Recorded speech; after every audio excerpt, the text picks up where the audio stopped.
Alabama had a gold rush that started in the 1830s. If you were to look up Chestnut Creek, which borders our property on the north side, you would see that this is actually pretty close to the spot where the gold rush started in Alabama in 1830. There was a lot of gold taken out of Alabama between the 1830s to about 1849 when there was a gold rush in California. People left Alabama and went for what we call the greener grass, not knowing that they really left most of the gold behind.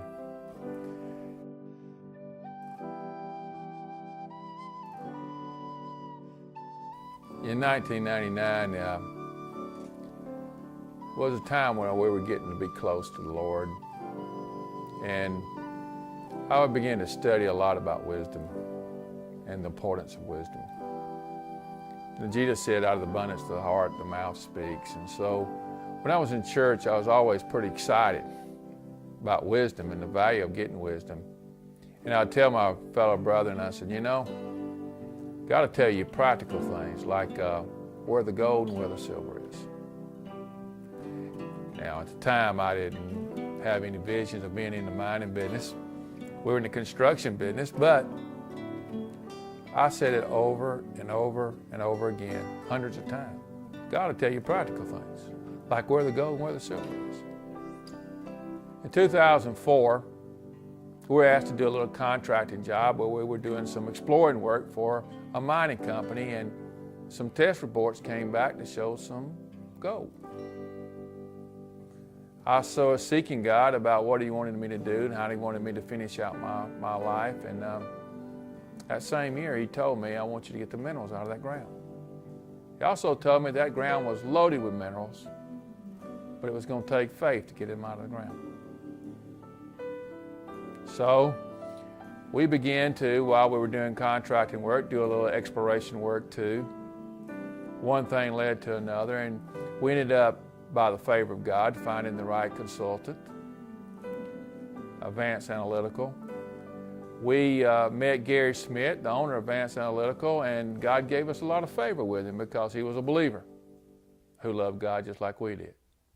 Our firm is a very busy operation that customarily deals with a lot of John Wayne types, a lot of Crocodile Dundees, a lot of folks who are not really led by the presence of God or the inspiration of God. And our participation in this has been just a tremendous blessing.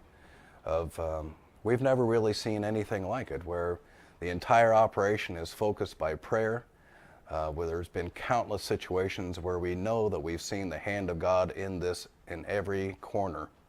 And we just feel a tremendous blessing with no other customer or client to be able to be a part of this. We took data that we collected from all over a three-county area to Gary Smith with research we had done, and we've had assay reports, and we also had one assay from his lab.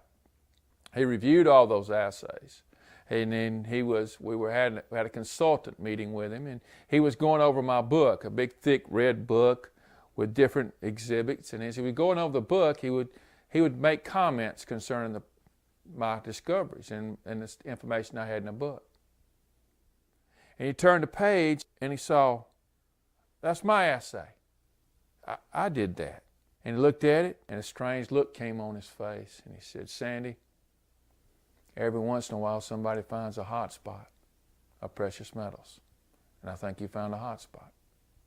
Most of the commercial mining operations which our firms support, both through ongoing analytical testing and consulting, are operating at a level somewhere around an ounce or 3/4 of an ounce or an ounce and 1/4 of yield in gold per ton.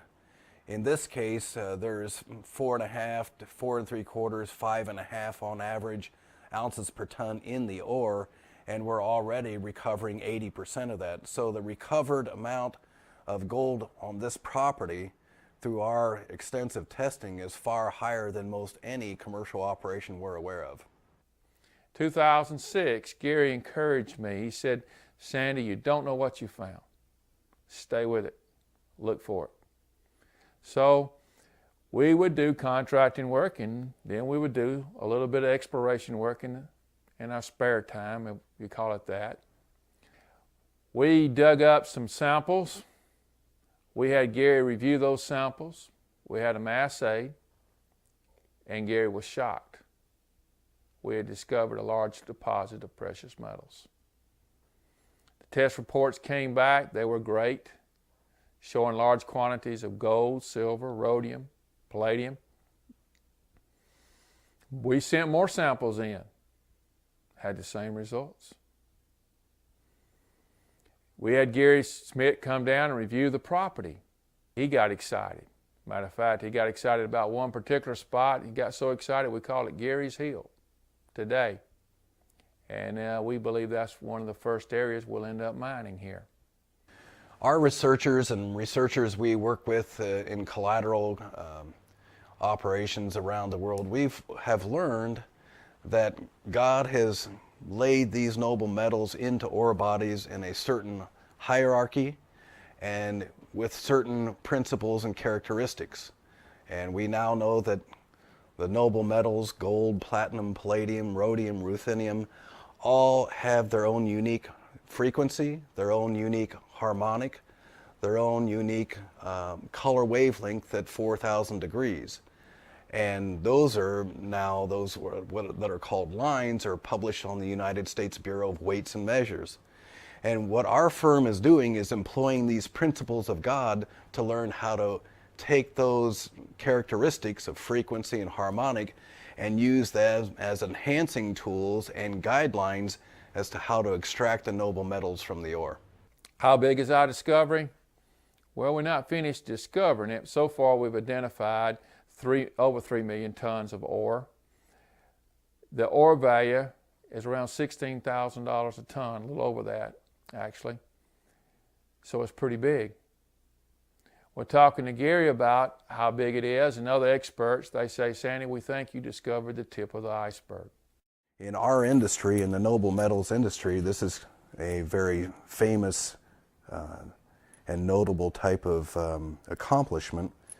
And in our business, this is called metal in hand. And that's the litmus test that any mining company, whether it's Newmont or Anglo Gold or Barrick or whoever it is, that's what they're testing people, their beneficiation and metallurgist people are attempting to accomplish, is what we have done here. What is my job?